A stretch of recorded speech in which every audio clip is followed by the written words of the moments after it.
Just a handful of weeks before the June 28th primary here in Illinois, and you've got a whole bunch of choices. If you're picking a Republican ballot or a Democrat ballot, and that's just kind of how it goes in Illinois, you have to pick a party. So you go into the polling place, and June 28th, you're like, I'm here to do my civic duty. And then the poll judge will be asking you, well, which party would you like to declare? And then you have to publicly say, I'd like a Democratic ballot, or I'd like a Republican ballot. So if you pull the Republican ballot, you're not going to see any Democrat names. If you pull the Democrat ballot, you're not going to see any Republican names. Where's all the action going to be? I don't know. I mean, the Democrat ballot for governor does have two choices on there. Incumbent billionaire Governor J.B. Pritzker, who has $80+ million in his campaign fund, or Chicago area nurse and U.S. Army veteran Beverly Miles. She only has $260 in her campaign fund. So that's what's happening on the Democrat side. Now, on the Republican side, you've got 6 choices for the gubernatorial nomination. And those are Aurora Mayor Richard Irvin, who has the most money on hand right now. I think last time I saw it was like $32 million in his campaign funds.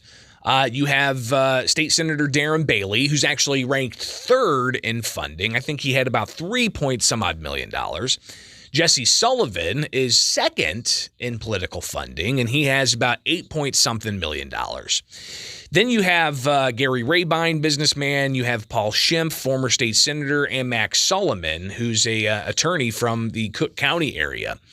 But there's a lot of political infighting, and I think this is kind of typical when you have a competitive primary like this. I mean, we saw it as well back in 2018 when former Republican Governor Bruce Rauner faced then State Representative Jeannie Ives in a GOP primary for the gubernatorial nomination.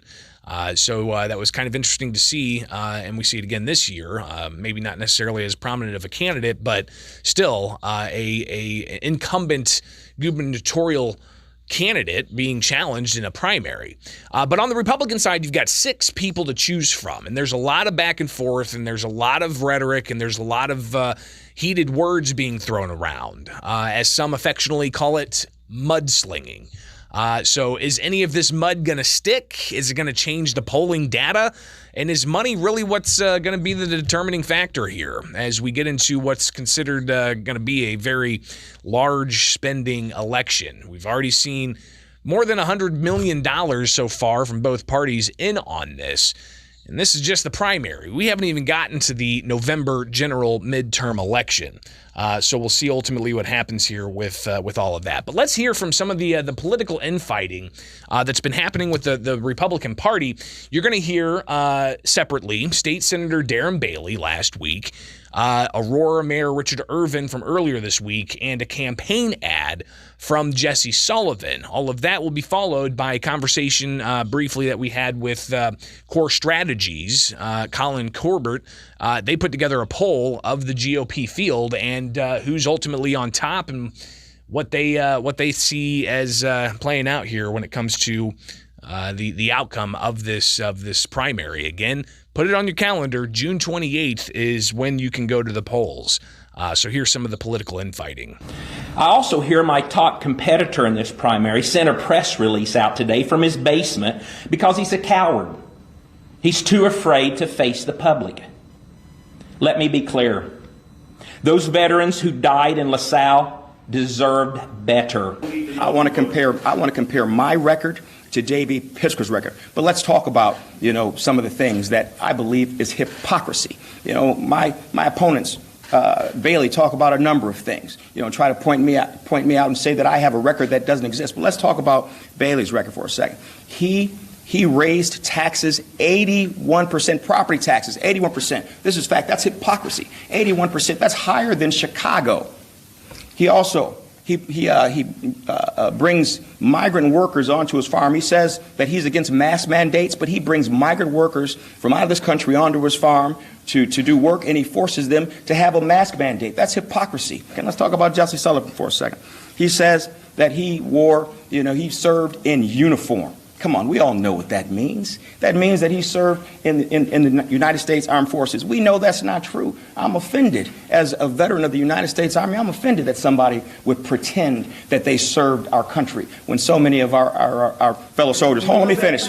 Let me finish. So let me just say this. Also, Jesse Sullivan, he advocates and supports open borders. That means he doesn't really want there to be a United States. He wants people to be able to travel back and forth in the United States without question. That's un-American. Richard Irvin is not telling the truth. Irvin's attack ad on Jesse Sullivan's service in Afghanistan is downright disgusting. Totally false. As a veteran, it's offensive and pathetic. Here are the facts. Jesse Sullivan was an Army civilian deployed by the Department of Defense to Afghanistan. He was essential to our mission. I know, because I served with him, shoulder to shoulder. Richard Irvin should be ashamed of himself. This is dirty politics at its worst. At its worst. Sure. So what we see right now is that Richard Irvin has a very strong lead with 33% of the vote, which in a candidate with 6+ candidates, or in a race with 6+ candidates, 33% is a very strong number. Darren Bailey is in second at 21%. And then the rest of the candidates are 10% and below. So at the moment, it appears that it's ending up to be a two-person race. That the candidate in the lead is in the lead because they're putting a lot of time and effort and mostly money into pushing their message right in front of voters so the voters can see it while going on with their normal daily lives. And then in the suburbs, you see some candidates doing a little bit better, like Gary Rabine's doing a little better in the suburbs. Even Jesse Sullivan's doing decent in the suburbs. But really, it still comes down to Irvin and Bailey. It's definitely looking like it's going to end up being those two fighting for first and second. So again, that's a review of where we're at right now with just a handful of weeks before the June 28th primary when it comes to the Republican candidates vying to get the GOP nomination for governor.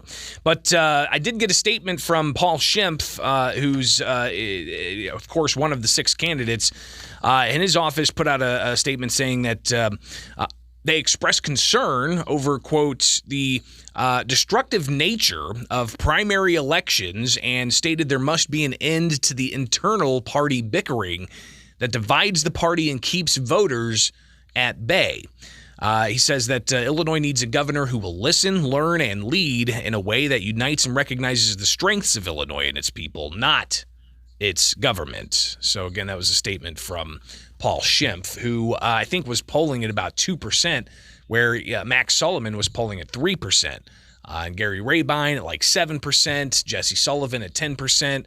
And then you have Darren Bailey at like 22% and Richard Irvin at 33%. So some interesting numbers there. Will they change much?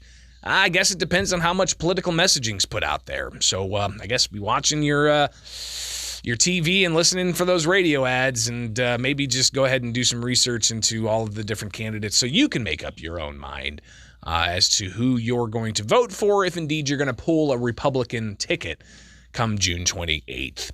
All right, so hopefully you're more informed on that front. We'll obviously be talking about that and a whole bunch of other things concerning the primary, including it's not just the gubernatorial race. You've got all of the statewide offices up for grabs, from comptroller to attorney general to secretary of state.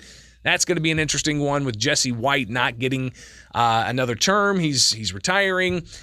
So that'll be fun to watch as Democrats have a lot of choices there. So the thing is, though, with our taxpayer-funded private party primaries in Illinois, if you want to have choices in the Republican gubernatorial race, and you want to be able to also vote in the Democrats' Secretary of State race, you're kind of out of luck. You're not going to be able to do that. You can only pick one party ballot, and that's statewide. So be thinking about that.